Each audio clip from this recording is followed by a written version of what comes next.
네, 여의도에서 좀 놀아본 두 분을 모시고 나누는 노른자 정치 시간입니다. 홍석준 국민의힘 의원, 김한규 더불어민주당 의원 두 분 모셨습니다. 어서 오세요. 예, 안녕하십니까. 예. 오늘 뭐 아침 신문도 그렇고 어제 저녁 뉴스도 그렇고 이 상징적인 장면이 좀 보였는데 윤석열 대통령과 한동훈 비대위원장이 어제 충남 서천 화재 현장에서 만났어요. 두 사람이 갈등을 빚다가 전격적으로 만난 건데 국민의힘 의원으로서 홍석준 의원님 이 광경을 좀 어떻게 보셨습니까? 예, 참 다행이고 예. 빨리 좀 수습되었다고 좀 생각이 들었습니다. 일단 서천 화재가 빨리 이제 그 수습됐으면 좋겠습니다. 사실 전통시장이라는 것이 사실 화재가 좀 자주 일어나는 곳이고 저희 대구 같은 경우도 서문시장 화재가 참 유명한데 화재가 일어나면 좀 시장 상인들에게는 굉장히 큰 피해를 입지 않습니까? 그렇죠. 지금 설도 앞두고 있어가지고요. 그렇습니다. 예. 서천 지금 시장 화재가 거의 한 230곳 정도 어떤 점포가 전수되기 때문에 지금 대통령도 급히 가셨고 그리고 한동훈 비대위원장도 원래 다른 일정이 있지만 그거 이제 계획을 바꾸어서 갔는데 특히 이제 거기가 지금 사무총장하고 장동혁 의원 지역구도 해서 네. 같이 갔습니다. 그래서 이제 현장에서 이제 조화가 되었고 또 올라올 때는 대통령 전용 열차로 같이 이제 올라오시면서 뭐 여러 가지 허심탄회하게 그 동안에 좀 못한 이야기들을 많이 하면서 조금 뭐 비춰졌던 어떤 그런 어떤 갈등이랄까 뭐 그런 어떤 의견들이 저는 상당 부분 해소하는데 굉장히 큰 계기가 되었다고 네. 생각합니다. 민주당에서 봤을 때는 어제 민주당에서 나온 논평들도 좀 보니까 뭔가 화재 현장을 좀 화해 쇼로 이용하냐 뭐 이런 비판도 있었던 것 같고요. 조금 다르게 보셨을 것 같은데요. 어떠세요? 네, 뭐 여러 의원들이 되게 센 표현을 했는데 네. 좀 완곡하게 표현하자면 매우 불편했습니다. 제가 뭐 SNS에도 썼지만 안타까운 화재 현장을 예. 두 분의 화해 현장으로 이제 만든 이제 연출된 장면이었기 때문에 국민들 입장에서는 이런 국민들의 어떤 재해 현장을 이렇게 정치적으로 활용해도 되나? 라는 불편함이 상당히 컸을 거라고 생각합니다. 네. 저도 대통령실에 있으면서 대통령 일정 기획을 하는 게 매우 중요한 일이고 당연히 이제 주 목적 있고 부수 목적을 이렇게 정해놓고 하는데 보통 이런 상황이라면 주 목적이 가서 상인들의 아픔을 어루만지고 네. 현장에서 고생하고 있는 뭐 소방관이라든지 관계 공무원들을 위무하는 뭐 이런 일들 텐데 격려하는 이런 거일 텐데요. 정작 35분 정도 계셨는데 현장에서 상인 대표랑 지역 정치인들을 잠깐 만난 거 외에 상인들을 제대로 만나지 않았다는 건 결국은 주 목적 자체가 네. 두 분 간의 갈등 해소였던 것 같아서 일국의 대통령의 일정을 이렇게 활용해도 되는 건가 상당히 좀 불편했습니다. 일단 이게 조금 논란이긴 했어요. 현장에서도 상인분들이 왜 만나고 가지 않느냐, 뭐 간담회인 줄 알고 기다렸던 분들이 항의가 있었다고 하는데 일단 대통령실에서 설명하는 것은 일부 상인들을 만났고 만나지 못한 분들이 좀 항의를 하는 것 같고 그리고 이제 기차 타고 올라오면서도 여러 가지 논의를 했다는 거잖아요. 뭐 그런 식으로 좀 설명하고 있는 것 같기는 해요. 네. 저는 그 민주당이 이태원 참사라든지 특히 이런 어떤 서천시장 화재의 건도 예. 사실 자꾸 그 정쟁의 거리로 저는 활용하는 게 참 굉장히 좀 가슴 아픈 일이라고 생각합니다. 사실 대통령이 뭐 한동훈 비대위원장과 있던 그 극적 화해였던 그런 자리로 갔습니까? 그게 아니고 대통령이 오늘 뭐 보도도 있었습니다만 대통령실에서 가는데 이제 한동훈 장관도 온다고도 합니다. 예. 뭐 거래하면서 같이 뭐 현장에서 조우했다고 지금 나타났고 그리고 또 현장에서 지금 하마와 싸운 어떤 소방관도 격려하셨고 네. 그리고 상인 회장단하고도 간단하지만 이제 미팅을 하시면서 그 행안부 장관에게 특별 재난 구역 빨리 적극적으로 검토하라고 지시를 했고 또 충남도지사 김태흠 지사에게는 빨리 상인들에 대한 어떤 그런 여러 가지 어떤 그 안전 내지는 지원 대책을 정부와 관계자들과 언행해서 빨리 강구하라고 지시를 했습니다. 물론 상인들 수백 분을 일일이 손을 만지면서 사실 어떤 그런 것도 필요하겠지만 대통령 일정상 불가피하게 그런 것은 이제 충남도지사가 이제 하시고 큰 어떤 바운더리에서 대통령이 하실 것은 전 다 하셨다. 그런데 그걸 가지고 정치적 쇼다 또 한동훈 비대위원장 같은 하회였던 그런 것 자리를 갖다 그렇게 매도하는 것은 아니라고 봅니다. 예. 전혀 사실관계가 틀린 얘기인데요. 어떤 게 틀린가요? 김태흠 충남도지사 자체가 예. 그런 상황을 모르고 복귀를 하다가 돌아가서 현장으로 가서 상인들을 만나서 사과를 했습니다. 본인은 1층에 상인들이 다 있는 줄 알고 거기에 모여 있는 분들이 상인들인 줄 알고 대통령하고 잠깐 대화를 하고 떠났는데 알고 봤더니 2층에 상인들이 상인실에 모여 있었는데 사무실에 그걸 몰랐다 알았으면 본인도 대통령께 얘기했을 건데 경호처도 잘못했고 본인도 잘못했다라고 말씀하시면서 본인이 다시 돌아와서까지 이제 사과를 했거든요. 현장에 가는 거는 정책 마련도 중요하지만 목소리를 듣는 거죠. 수많은 사람들이 구체적으로 어떤 피해가 있는지 자기의 절절한 사연을 얘기해서 이게 얼마나 심각하다라는 걸 대통령이 알아야 재해지역으로도 선포하는 데 영향을 미치고 그렇기 때문에 상인들이 밤새 잠을 안 자고 기다렸던 건데 사진에 보시면 1층 현장에서 상인 대표 분하고 나머지는 다 지역 정치인들이었어요. 도의원과 전 지자체장들. 이런 분들한테 들을 게 아니라 현장의 목소리를 들어야 되는데 그건 경호처나 일단 일정을 기획하는 데서 잘못했다고 보고요. 뭐 대통령이 모르고 상인들은 일부러 안 만나고 가셨다고 생각하지는 않지만 이게 기획이 너무 급하게 이루어지다 보니까 제대로 목적 달성을 못한 것 같은데 다른 재해 현장 때 보통 총리나 대통령이 가셨을 때 어떻게 했는지를 보시면 차이가 날 겁니다. 꼭 민주당 정부만이 아니라 보수 정당들도 이런 정권들도 이런 문제가 있으면 주로 피해자들을 만나는 시간을 많이 하려내고 그냥 그분들이 슬퍼하고 뭐 괴로워하고 민원들을 얘기하는 것들 들으면서 대통령이 뭐 손을 악수해 주시면서 위로하고 이게 그분들한테 큰 힘이 되는 거거든요. 그런 부분에서 지역 상인들의 불만인 거죠. 근데 민주당은 왜 안 갔냐는 지적도 아니죠. 하시더라고요. 저희 원내대표가 갔고요. 원내 지도부하고 지역 뭐 인근 지역의 국회의원들도 오고 해서 간담회를 상당히 했습니다. 다만 언론 보도가 전혀 안 됐습니다. 저희 다 보도 자료도 내고 했는데 이게 원체 중요한 이슈다 보니까 화해가 묻힌 조금 거죠. 더 크다 보니까. 그리고 야당 정치인이 가는 것도 중요한데 사실은 이건 행정의 문제이기 때문에 대통령의 권한이 되게 중요하고요. 실제로 대통령이 하실 수 있는 일이 많고 저희도 지역 민원을 들어서 정부에 전달하지 저희가 지금 이게 법을 바꿔서 할 수 있는 일은 아니거든요. 저희도 갔습니다. 자, 그러니까 다시 한번 정리를 하면 저 민주당이 이야기하듯이 이거는 하의를 위한 정치 쇼다. 이건 절대 아니라는 것이고요. 그다음에 대통령이 뭐 새벽에 이미 내려가기로 하셨다고 하니까.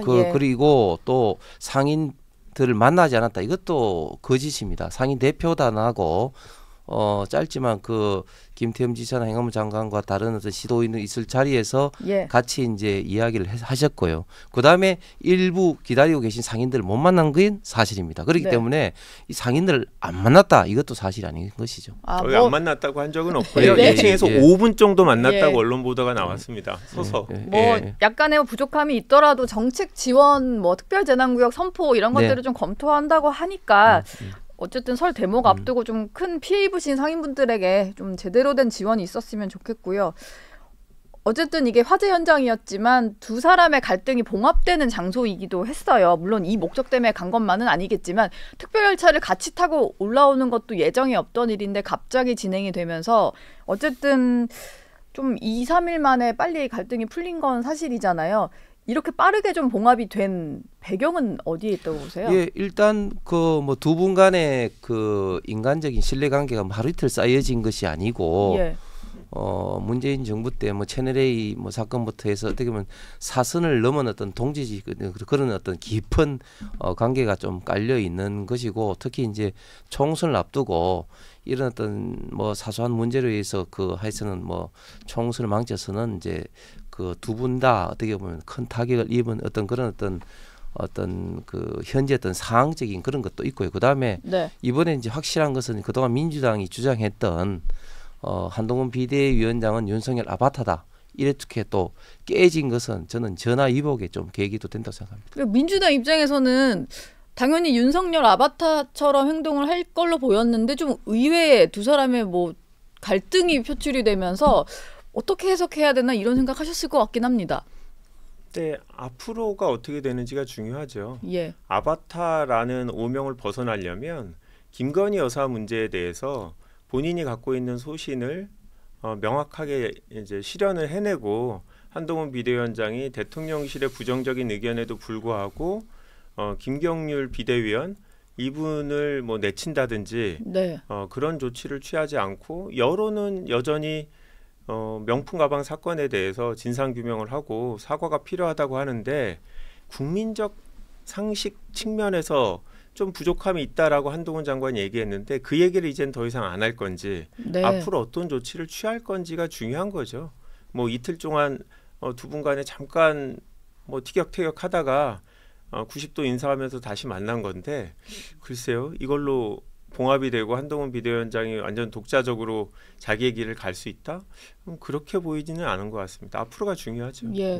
네. 뭐 지금 김한규 의원도 말씀하셨지만 두 가지가 본질적인 문제였는데 그 김경률 비대위원의 어떤 서울 마포을 약간 사천 논란이 좀 있었고요. 그리고 김건희 여사 리스크에 대해서도 약간의 온도차가 있었던 것 같아요. 근데 두 문제가 해결이 되지 않고 남아있는 상태에서 지금 약간 일시봉합 느낌이긴 하거든요. 그럼 이건 어떻게 좀 해소를 해야 될까요? 글쎄요. 일단 그 김경률 비대위원 문제는 일단 그 본인이 이제 그 정청래 의원 지역구에 네. 나가기로 하고 만약에 이제 신청을 하게 되면 뭐 제가 봤을 때는 일단은 그 비대위원은 최소한 사퇴를 해야 된다 봅니다. 본인이 왜냐하면 출마를 하려면요. 그렇습니다. 네. 왜냐하면 이제 비대위는 최고 의사결정기구로 공천의 최종 승인을 갖고 있기 때문에 심판이 이제 플레이를 뛸 수는 없으니까 예. 저는 그렇고 뭐 그럼에도 불구하고 일부에서는 뭐 그 단순한 비대위원 사태가 아니라 김경률 비대위원에 대해서 더 좀 심하게 뭐 탈당 조치에 대한 그런 이야기도 하지만 뭐 제가 생각할 때 저희 당은 민주당하고 달리 그 정도는 좀 받아들여야 되는 그건 뭐 개인적인 어떤 그 의견일 수도 있으니까 물론 이제 심하게 또 비판하시는 어떤 분들도 있습니다만은 네. 그리고 김건희 그 여사에 대한 거는 일단 이거는 분명하게 먼저 전제를 깔고 해야 되는 게 그저께 최재형 목사라는 분이 진짜 이분이 목사라는 분도 모르겠는데 정말 뭐 독립투사라도 된 마냥 2022년 9월달에 가서 그 몰카로 그렇게 하고 한 것을 대해서 네. 막 기자회견까지 했습니다. 국회에서 기자회견을 국회에서 했죠. 그 네. 민주당 의원이 주선을 해서 야 저는 이걸 보고 정말 몰카 공장의 범죄 피의자가 이런 식으로 해도 되나? 그리고 또 민주당이 이렇게 하는 것은 정말 이걸 몰카 공작을 넘어서 선거 공작으로 지금 악용하는 것이 아닌가 네. 그렇게 싶기도 싶은데 그런데 이제 진실은 그렇지만 또 국민의 어떤 감정에서 보는 시각은 일부 다를 수는 있기 때문에 이 문제에 대해서는 대통령실도 어떻게 이제 소상하게 국민들에게 설명할까 이런 부분에 대해서는 좀 고민을 하고 아마 그런 것에 대해서는 좀 조만간에 결정할 수도 있지 않을까 생각합니다. 한동훈 위원장이라든지 김경률 비대위원은 계속해서 그 김건희 여사의 문제에 대해서는 생각이 변하지 않았다는 입장인 것 같아요. 근데 그 부분에 있어서 좀 다시 또 겉으로 드러났을 때 갈등이 생길 수 있으니까 좀 말을 아끼는 상황 같은데 민주당이 이렇게 선거 공작, 정치 공작으로 좀 활용하는 것 같다는 이제 국민의힘 지적에 대해서는 좀 어떻게 반론을 하시겠어요? 저희가 이 사건 그 명품백을 구입해서 김건희 여사한테 전달하도록 저희가 지시했거나 저희가 알고 있었거나 저희가 자금을 제공하거나 그런 건 아니죠. 예.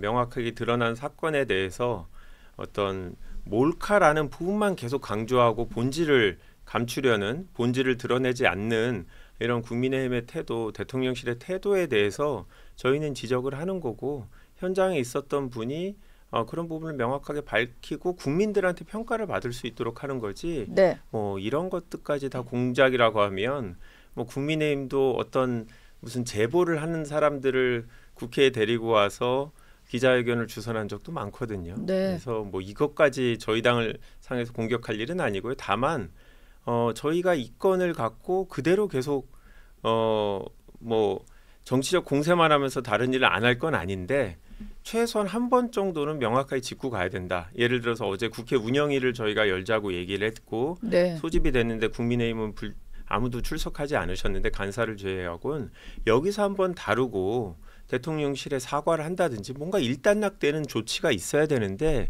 그게 없는 이상 저희는 계속 이 문제를 다룰 수밖에 없고 한동훈 비대위원장도 이 부분에 대해서 계속 피할 수는 없을 거다. 그냥 뭐 국민적 눈높이에 따라서 이상한 점이 있다라는 정도의 애매한 말투로 넘어가게 국민들이 그냥 놔두지는 않을 거고 이 과정에서 두 분 간의 뭐 윤석열 대통령과 한동훈 비대위원장 갈등이 예. 과연 봉합이 됐는지 저는 봉합되기 어려운 이슈 아닌가 생각하고 있습니다. 좀 맺고 끊는 게 필요하다. 뭐 이런 말씀인 것 같아요. 예, 제가 조금 이 부분에 대해서 조금 첨언하면 민주당 의원들 중에 또 일부는 이런 말씀을 하시더라고요. 만약에 그런 어떤 뭐 백이든 파우치든 야당 의원 부인이 받았으면 뭐 압수수색하고 난리 났을 거다 이렇게 예. 이야기하는데 네. 이건 마치 그 야당 의원과 지금 김건희 여사 영분을 동격으로 지금 바라보고 있는데 지금 대통령 기록물법에 의해서는 그 국외에 있던 그런 어떤 선물 받았을 때는 그게 국고로 기속되지 개인이 활용하는 건 아니거든요. 네. 예, 그렇기 때문에 어떤 개인이 받아서 이걸 뭐 뇌물 횡령으로 보는 그런 시각 자체가 굉장히 국민을 좀 호도하는 것이고 예를 들면 이런 겁니다. 문재인 정부 때 김정숙 여사가 굉장히 뭐 그 옷을 뭐 계속해서 그 출국할 때마다 갈아입어서 그러면 이거는 어디서 나온 옷이냐 뭐 그 비용을 밝혀라 뭐 제대로 했는데 당시 대통령 기록물법에 의해서 비공개로 되기 때문에 결국은 이제 못 밝힌 그런 어떤 문제인 것이죠. 그렇기 예. 때문에 이 문제는 그 영부인 대통령 부인이라는 어떤 특수한 어떤 상황에서 보면은 쉽게 조금 이해가 갈 문제인데 좀 그런 어떤 부분에 대해서 대통령실도 그렇고 저희 당도 그렇고 국민에게 좀 소상한 또 좀 설명도 필요한 어떤 그런 상황이라고 생각합니다. 사실 대통령 기록물법상의 어떤 조치, 그 지금 그 받았던 물건은 어디로 가 있나 이런 설명이 처음부터 나왔으면은 좋았을 텐데 설명이 없다 보니까 이게 대통령 네. 기록물에 따른 거는요. 국가 간의 정상이나 외교 사절들이 대통령한테 공식적으로 주는 선물을 이건 대통령 개인한테 주는 게 아니고 국가에 주는 거기 때문에 국가가 이거를 관리하고 보존하는 거거든요. 예. 근데 이거는 김건희 여사가 개인적으로 아는 분한테 받은 건데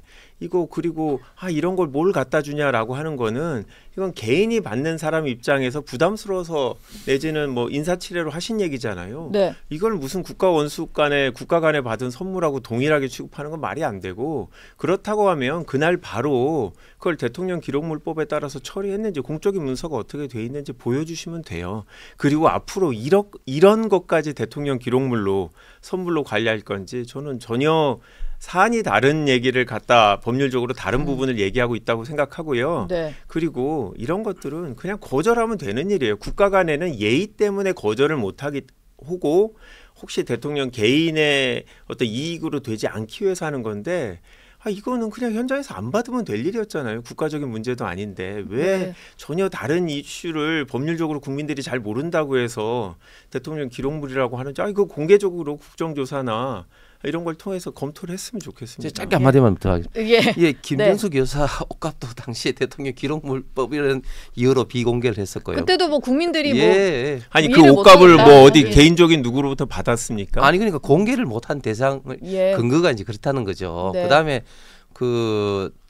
이제 그건 알고 그 몰카 그 공제 그것도 이제 그 굳이 안 받을 텐데 놓고 갔다 뭐 이런 어떤 이야기를 하기 때문에 이런 부분에 대해서는 좀 더 소상하게 밝힐 필요는 저는 있다고 생각합니다. 예. 일단 뭐 그 국민의힘 네. 얘기까지 갈등 일단 봉합된 상태까지 얘기를 해봤고요. 민주당 얘기도 좀 해보겠습니다. 최근에 뭐 윤석열, 한동훈 두 사람 갈등 때문에 민주당 내부 상황이 약간 묻혔지만 갈등이 여전히 좀 있는 것 같긴 한데요. 총선 예비 후보들의 후원회장 문제가 좀 갈등을 빚고 있는 모습이에요. 정청래 최고위원이 여기저기 후원회장 맡으면서 이게 예전에 돌이켜보자면 과거에 친박 감별사로 불렸던 최경환 당시 부총리가 좀 생각이 나거든요. 어떻습니까? 민주당 내부 이것 때문에 많이 시끄러운 것 같던데요. 사실 많이 시끄럽지는 않고요. 예. 해당 지역 국회의원 한 3분 정도가 얘기를 하신 거고 꼭 그렇게 친명 비명으로 갈린 지역만 6군데가 아니거든요. 그중에 현역 의원이 상대방인 곳이 한 3곳 정도 계신 것 같은데 네. 정청래 의원님이 예전부터 보니까 전국적으로 인지도가 좀 있으니까 신인 정치인들의 후원회장을 많이 해주셨어요. 본인의 어떤 인간적인 관계 때문에 그러신 것도 있고 또 본인의 어떤 또 정치적인 영향력을 키우려고 하는 거고 네. 이제까지는 사실 문제는 안 됐어요. 당대표가 개별 후보의 후원회장을 하는 건 좀 부적절하다라고 해서 예전에 한명수 전 당대표가 후원회장을 관둔 적이 있는데 예. 그 이전까지는 사실은 별 문제가 안 됐던 건데 그러다 보니까 기준이 없는 거죠. 만약에 기준이 명확하게 있었다고 하면 뭐 이거에 대해서 공식적으로 중단하라고 말을 할 수 있는 건데 제가 봤을 때는 이번 기회 한번 만드는 게 중요할 것 같고 무엇보다 중요한 건 최고위원회에서 혹시 그 해당 지역구의 공천에 관련해서 의사결정을 할 때 네. 본인이 후원한 6명에 대해서 중립적이지 않고 본인의 후원회장이라는 이유로 편파적으로 하는 것 자체는 절대 있어서는 안 될 일이고 그거는 뭐 다른 최고위원들이 있기 때문에 당연히 문제가 있으면 외부적으로 밝혀질 거라고 보고요. 네. 그렇지 않다고 하면 뭐 이 정도는 그냥 앞으로는 기준을 세우자라는 분위기 정도로 정리되지 않을까 싶습니다. 사실 본인이 후원회장 맡은 사람 올라왔을 때는 그 최고위 회의에서 빠지던지 기피 신청하듯이 재판부처럼 뭐 그런 거 해야 될 것 같은데 정청래 최고니 그러실 분은 아닌 것 같거든요. 절대가 안 그러죠. 어떻습니까? 예. 정치인의 의원이 원래 그 정치 신인들 뭐 또 초선 의원들 후원을 잘합니다. 대표적인 후원 사례가 김남국 의원 불러가지고 네. 정치인 TV에서 한 푼 줍시오 뭐 이런 식으로 하면서 후원 부탁도 했죠. 아 그렇습니까? 예, 그런 예. 일이 있었군요. 예. 네. 그런데 이제 평소에 그렇게 하는 거하고 지금은 좀 상황이 좀 다른 거죠. 왜냐하면 이제 가장 이제 민감한 공천 시기에 관련된 문제고 그리고 공교롭게도 다 후원회장을 하는 어떤 측이 보면은 그 비명계 현역 의원 지역구에 친명계 도전자들이 있는 분들에 대해서 이제 그 예비 후보자를 그 지금 후원 그 회장을 하고 있는 거니까 대표적으로 지금 이를 제기하고 있는 광진구의 전해숙 의원 지역구의 예비 후보자 이제 그 후원 회장을 하고 이렇게 되면 굉장히 현역 의원으로서는 조금 이제 그 불공평한 이런 공천을 주장할 수 있는 게 결국은 정청래 의원이 지금 최고위원 중에서도 뭐 자칭 타칭 뭐 수석 최고위원 아니겠습니까? 예. 득표를 제일 많이 받으셔서 실제로 수석이죠. 예, 그렇기 때문에 굉장히 상대방 후보는 이게 불공정하다 그렇게 네. 문제를 제기할 수밖에 없고 또 후원회장으로 된 그 자체가 어떻게 보면은 계딸을 중심으로 하는 강성 친명 조직에게 어떻게 보면 그 이 사람을 찍으라는 어떤 좌표 찍기식으로 이제 돼버린 거니까 네. 굉장히 문제를 많이 야기할 수밖에 없다. 그리고 이런 것들이 과거에 이제 진박 간별사 논쟁에 우리 당 이상의 어떤 큰 문제가 발생할 지금 소지가 굉장히 많이 있는 거죠. 예. 어제 저희 정치 시그널 나오셨던 조홍천 의원 같은 경우는 이게 친명과 비명계 간의 어떤 공천 잡음이 좀 앞으로도 있을 거라고 전망을 하시면서 이런 비유를 하셨는데 이제 수박으로 지목을 받으시다 당을 나간 거잖아요. 근데 수박이 나가니까 이제 약간 덜한 멜론 나가라고 한다 이런 표현을 하시더라고요. 지금 친명계 인사들 원외도 그렇고 뭐 친명 내부의 비례대표 의원도 그렇고 상대를 향한 좀 비방 공세랄까 이런 수위가 좀 높아지는 거는 확실히 조금 우려되는 부분이긴 하더라고요. 우려됩니다. 예. 저도 지역구 출마자로서 제 선거에도 악영향을 미치지 않을까 걱정이 되고요. 예. 왜냐하면 기본적으로 국민들이 일단 당내에서 싸우는 것 자체를 그렇게 보기 좋아하지 않는데 경선이라는 게 당연히 뭐 공정한 룰에 따라서 본인이 더 우위에 있다라는 그런 적극적인 소명을 통해서 표를 얻어가는 건 맞는데 제가 이렇게 보니까 몇 군데 지역은 상대방에 대해서 좀 인신모욕성 이런 공격들까지 나오고 있어서 예. 저와 같은 우려를 뭐 무슨 소위 뭐 개파하고 관계없이 다른 의원들이 다 우려하고 있는 거죠. 이게 민주당 전체에 미칠 것 같다라는 얘기고 그 경쟁하는 두 분은 본인의 정치 생명에 걸렸으니까 모든 거를 다 해서 싸우는 건데 다른 데도 밖에서 영향을 볼 땐 주는 거군요. 우리는 정당인이기 때문에 네. 정당의 승리가 중요한 거라면 어느 정도는 수위를 지켜야 되지 않나라는 게 지도부에서도 우려한 것 같아요. 그래서 경고를 했고 공관위원장도 명확하게 얘기를 했기 때문에 더 심하게 갔다가는 당 지도부 방침에 반했다는 이유로 공천 과정에서 경선 배제도 될 수 있는 상황이라 네. 앞으로는 조금 수위가 낮아지지 않을까 뭐 그렇게 기대하고 있습니다. 예. 뭐 공천이 본격화되면서 양 당이 또 계속 시끄럽지 않을까 이런 생각이 드는데요. 두 분 말씀은 여기서 마무리하도록 하겠습니다. 고맙습니다. 감사합니다.